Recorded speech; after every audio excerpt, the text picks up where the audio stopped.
Matthew chapter 2. Wise men seek the king. After Jesus was born in Bethlehem of Judea in the days of King Herod, wise men from the east arrived unexpectedly in Jerusalem, saying, "Where is he who has been born King of the Jews? For we saw his star in the east and have come to worship him." When King Herod heard this, he was deeply disturbed, and all Jerusalem was with him. So he assembled all the chief priests and scribes of the people and asked them where the Messiah would be born. "In Bethlehem of Judea," they told him, "because this is what was written by the prophet.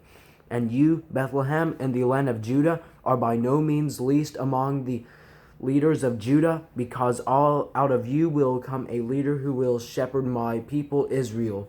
Then Herod secretly summoned the wise men and asked them the exact time the star appeared.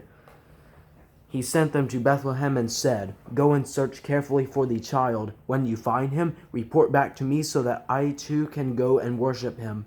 After hearing the king, they went on their way, and there it was, the star they had seen in the east. It led them until it came and stopped above the place where the child was. When they saw the star, they were overjoyed beyond measure. Entering the house, they saw the child with Mary, his mother, and falling to their knees, they worshipped him.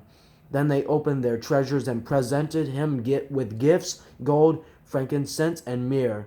And being warned in a dream not to go back to Herod, they returned to their own country by another route, the flight into Egypt.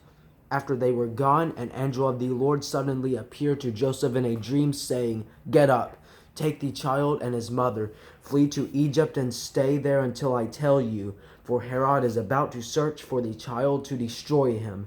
So he got up, took the child and his mother during the night, and escaped to Egypt. He stayed there until Herod's death, so that what was spoken by the Lord through the prophet might be fulfilled, "Out of Egypt I called my son." The massacre of the innocents.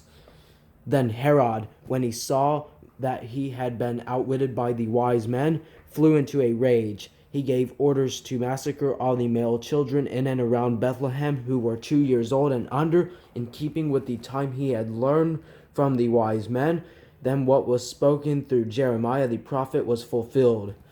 A voice was heard in Ramah, weeping in great mourning, Rachel weeping for her children, and she refused to be consoled because they were no more. The Holy Family in Nazareth. After Herod died, an angel of the Lord suddenly appeared in a dream to Joseph in Egypt, saying, "Get up, take the child and his mother, and go to the land of Israel, because those who sought the child's life are dead." So he got up, took the child and his mother, and entered the land of Israel. But when he heard that Archelaus was ruling over Judea in place of his father Herod, he was afraid to go there, and being warned in a dream, he withdrew to the region of Galilee. Then he went and settled in a town called Nazareth, to fulfill what was spoken through the prophets, that he will be called a Nazarene.